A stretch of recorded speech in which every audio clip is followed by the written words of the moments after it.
we have George Salas. Hey, George, how are you? Good morning. How you guys doing?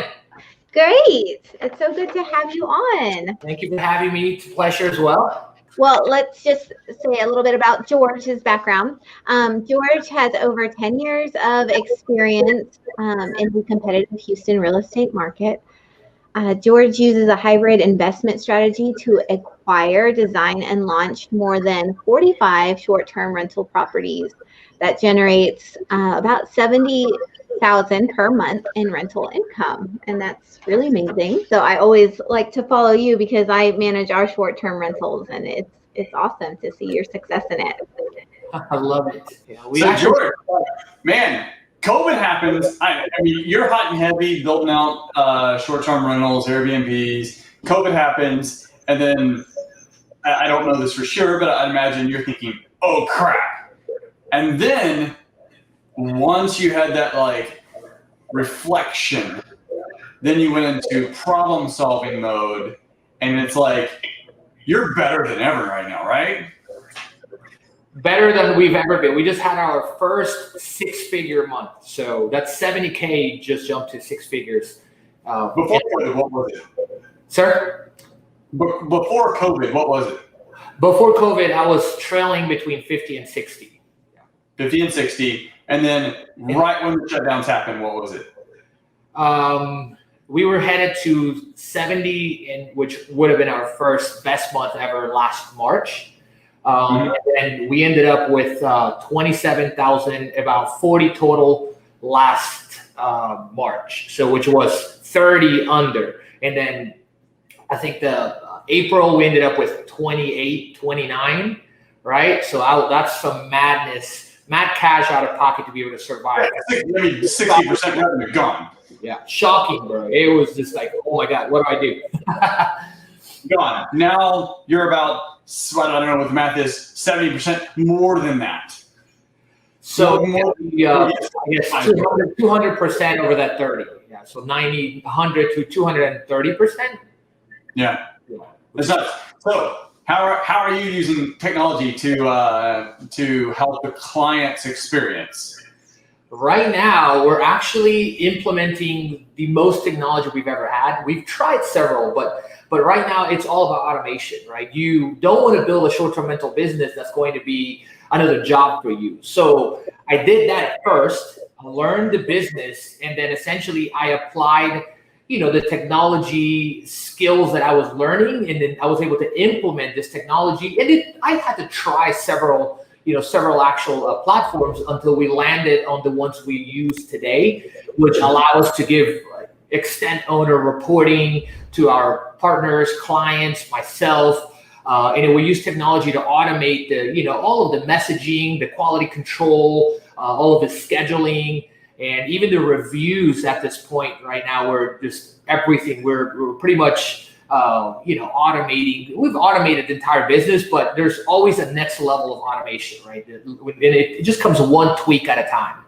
So so you said something interesting, like you were in the trenches, like doing it all, and then you built the systems on top of that. Do you feel like someone coming into this can just jump straight to the automation and do it as effectively, or was that like your hands on the pulse, like you're in the trenches? Do you feel like that's what gave you that cutting edge to go and like really fine tune what that automation should be to make sure the client's experience is better? I would say depending on what your goal is, right? So if you're going to jump into this business and you want hands off from day one, then you can build a team from the get-go and utilize these automation techniques, right? And be able to really automate it fast, matter of 30 to 60 days. Let's just say, we went to about 10 properties in the first 60 days. There were 10 rental arbitrage that we did at the time, right?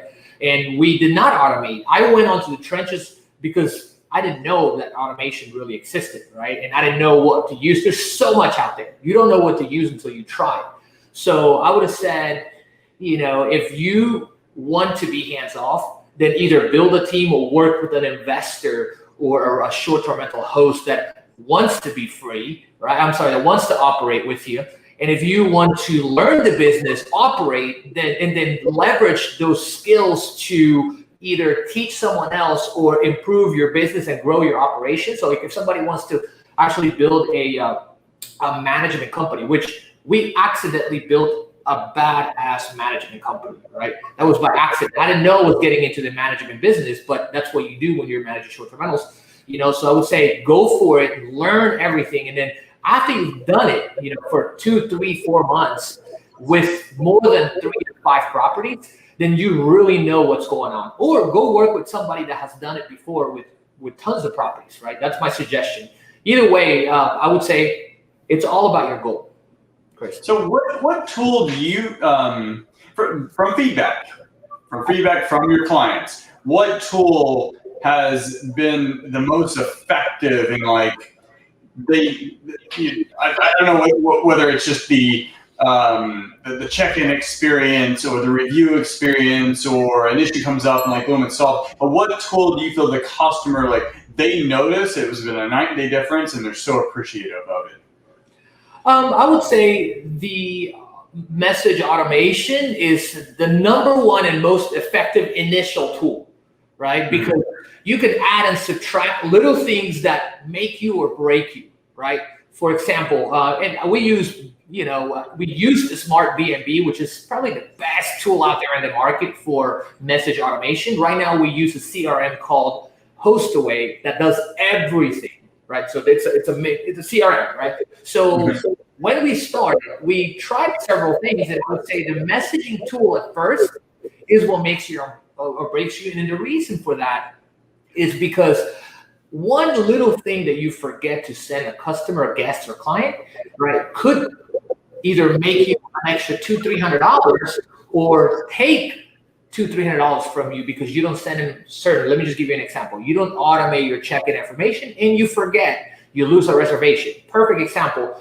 I went into an Airbnb in January in Galveston, and the lady was super nice, right? She actually didn't use the automation tools, and then I was like, I'm on my way, and then she forgot to press send. So I was locked outside my own Airbnb, which I'm like, wow, what a coincidence, having 40 plus properties and then being locked outside. So that one little thing costed her to lose that night. And this happens all the time, right? One little thing. Hey, would you like an extra early check-in or this or that? It's simple communication. It's simple. Because a lot of people think you get in the Airbnb, you're in the rental business. Like you're not. You're in the hospitality business. The moment that they step on site and they're engaging with you in a conversation to rent your place, to the moment they're completely done, out of the house, and I guess get their deposit back or whatever, like that entire process is the experience. It starts with those automated messages that could be short, a little long, that come before, right? When you arrive at the property, the moment they just request or inquire, that's when it starts. And we put certain words and verbiage in our language that I've come to find out over the years that is important.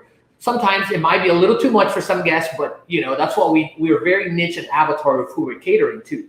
Yeah, I'm going to have to stay at one of your Airbnbs to see what this record is. All right. Hey, George, it's been a pleasure. Look forward to seeing you again soon. I've been really excited watching you. I know Jamie's had too. I'm like, hey, watch George. He seems to be on the ball with his Airbnb thing. So I need more of these short-term rentals. I love it. Hey, let's do it, guys. I know your Canyon Lake one, right? It's doing well. Yeah, but Livingston, but we've got an offer out on another one.